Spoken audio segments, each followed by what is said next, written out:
Bismillahirrahmanirrahim. Kila sifa njema anastahili Mungu pekee, muumba mbingu na ardhi na vile vyote ambavyo vilivyomo katika ulimwengu ambao tunauishi. Rehema na amani zimwendee mtume wetu Muhammad pamoja na maswahaba wake na watu wake wote wa nyumbani na wale wote wenye kufuata ukweli mpaka siku ya mwisho.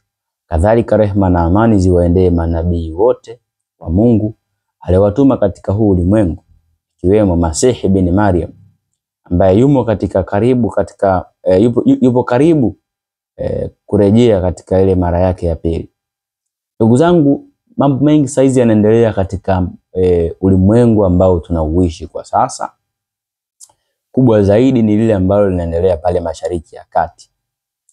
Tunapozungumza masuala ya Mashariki ya Kati ni moja katika matukio muhimu sana ambayo tunapaswa kuzungumza kwa sababu ukiangalia leo kuna watu tunaongelea habari za Mashariki ya Kati na Russia pale Ukraine, watakwambia kwa nini unazungumzia hayo masuala wakati Afrika tuna vita Kongo, tuna vita Somalia? Wao unazungumzia masuala ya Mashariki ya Kati. Tunazungumzia yale kwa sababu yale ndio masuala ya dunia. Effects zitakazopatikana pale zitaleta madhara na kwetu pia. Kongo akipigana huwezi kusikia mafuta yamepanda bei. Somalia wanapigana miaka mingapi? Huwezi kusikia mafuta yamepanda bei. Lakini Irani na Israel wanapigana tayari mafuta yamepanda bei.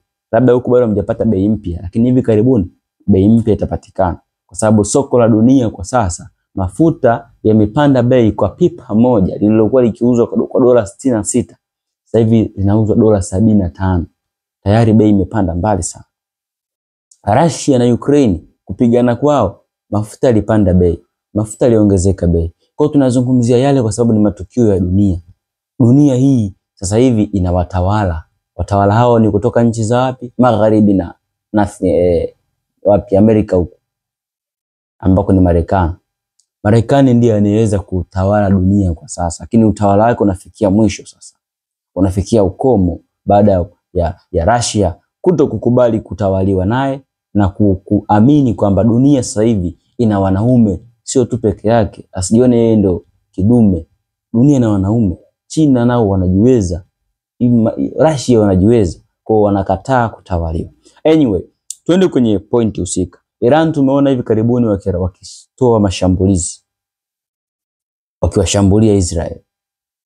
Binafsi nasema moja katika mfupa mgumu sana ambao Israel imewahi kukutana nao basi ni Iran. Huu ni mfupa mmoja mgumu sana. Yani of course ni mfupa mgumu.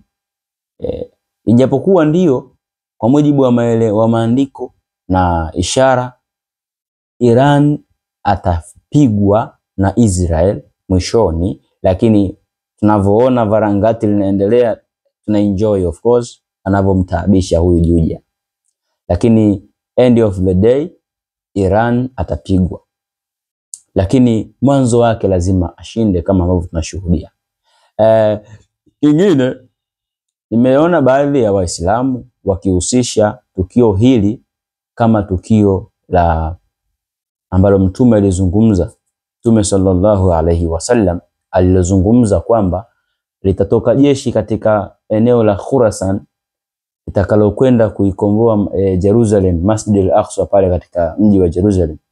Wao wanasema jeshi hilo ni hili hapa. Mimi sishangai.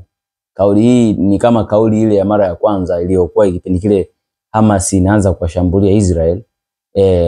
Waislamu pia walibuka wakasema ndio kipindi hichi Mtume alisema tutawapiga wale Wayahudi mpaka wakome. Ndugu zangu, tunapaswa kuwa na utulivu sana pindi tunapoona matukio yanatokea katika kuyalinganisha. Jeshi lililozungumzwa na Mtume sallallahu alaihi wasallam sio hili la sasa hivi. Sio hili ambalo la Irani la sasa hivi. Sio hili.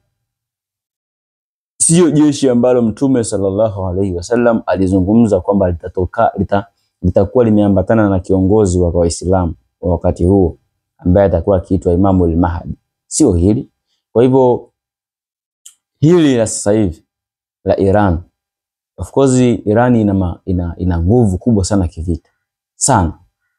Na tunashuhudia juzi Israel alipoanza kumshambulia Iran, ilikuwa ni baada ya Israel alikuwa hataki kumuona Iran anamiliki silaha za nyuklia. Hasa Iran akaona anaingiliwa uhuru wake, akawa anagoma kupangiwa maisha, kupangiwa namna ya kufanya. Lakini mwisho wa siku Israel akamshambulia Iran kwa kuwaua makamanda wake. Irani usiku kucha akaendelea kumwaga mvua ya makombora pale mji mkuu wa Israel. Wenyewe sasa wanasema sio mji mkuu, ni mji wa Tel Aviv. Iran akamwaga makombora kama maji pale usiku mzima. Tunamjua Iran of course kwa nguvu zake za kivita. Mwaga makombora pale siku mzima, tunashuhudia mvua inanyesha. Irani pia kumbuka atakuwa ile silaha ya ambayo Urusi anayo, ile hypersonic, ile ambayo ina spidi kubwa kama vile nanili, kama mwangu wa sauti. Irani pia atakuwa nayo. Kwa huenda tunakuelekea ikapigwa ile moja. Of course sasa hizi hata hizi za kawaida ambazo wanazo hizi ballistic, akipiga pale hakuna kuzuia, zinaingia. Hasa akipiga hiyo hypersonic vipi? Itakuwa ni hatari sana. Lakini pamoja na yote ambayo yanatokea sasa hizi, Iran atampiga sana Israel kwa sasa, lakini muda huu jamaa wako wanajipanga. Kumbuka Israel sio Israel peke yake. Israel ni mtoto ambaye baba zake ni Magharibi na Marekani. Kwa Israel ana mkono nyuma. Na ukizingatia wenyewe ndio wanaoongoza vyombo vyote hivi vya usalama nini, kama vile mahakama ya kimataifa. Ndio maana hata mahakama ya kimataifa ilishinda kumkamata Netapaka. Ilishinda kumkamata Netapaka.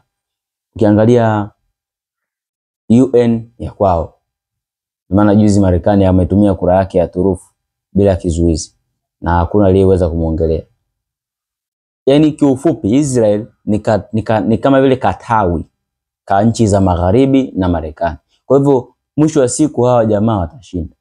Lakini Iran yeye yuko peke yake na yuko na Urusi. Urusi yuko mbali, washirika wake wako mbali. Sasa hivi kuna ujinga mmoja, kwa Marekani yupo katika maeneo mengi, anatumia zile nchi kuziambia fungeni anga lenu fulani asipite. Kama juzi Israeli kaishambulia Iran kwa kutumia anga la Jordan. Lakini Iran alipokuwa kirejesha mashambulizi, nchi ya Jordan ilizuia eneo lake, akasema hatutaki mtumie eneo letu kwa shambulia Israeli. Umeona? Kwa Russia ana uwezo mkubwa sana kumsaidia Iran, lakini atafeli kwa sababu mazingira mpaka atoke pale apite hivi atoke, itakuwa ni ina ukakasi. Au huenda akamsaidia pakazuka makubwa zaidi, ambapo itahusishwa sasa vita kuu ya 3 ya dunia.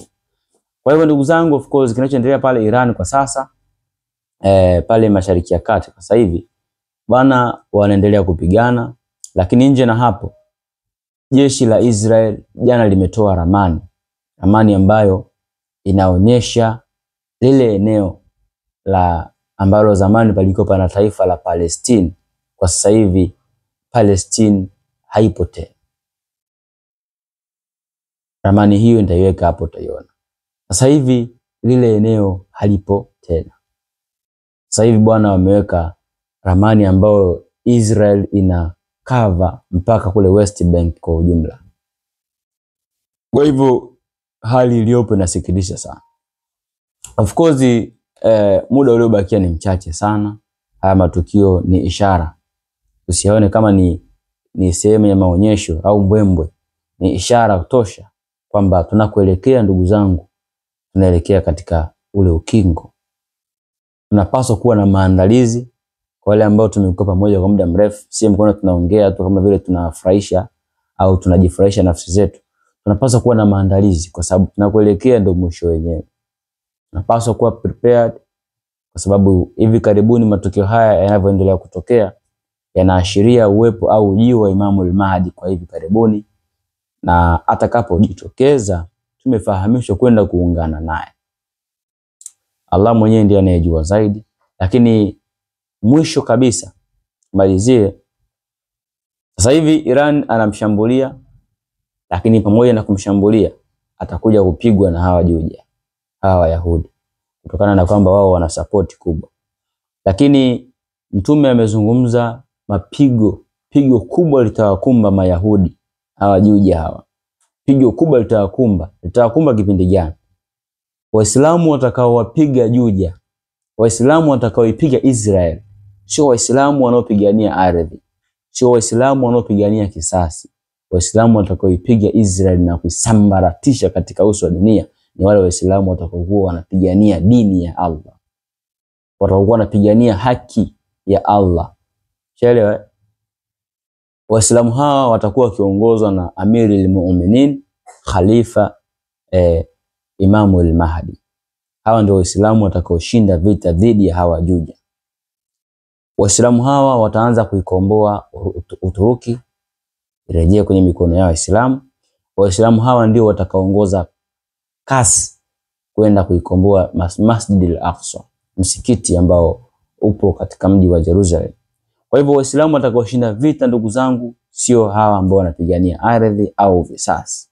Ni Waislamu watakaokuwa wakipigania dini ya Allah iweze kushika tamati, iweze kutawala. Kwa ndugu zangu, yanaendelea pale, of course kuna watu ambao wana hatia wanakufa. Juzi kuna watu kutoka pale hapa Egypt, Misri, Wakristo wanaomba, bwana tusaidieni tupite, twende tukasaidie huko ndani, lakini jeshi linakataa, hamna kupita mtu. Watu ambao wana hatia wanakufa kila siku pale. Anyway, Allah tabaraka wa taala tusimamie kila mmoja, atujalie pia tuwe ni wenye kusikia haya na kuweka tahadhari na kuweka attention, maandalizi. Tusiwe ni wenye kusikia na kuyapotezea. Basi, wassalamu alaikum warahmatullahi wabarakatuh.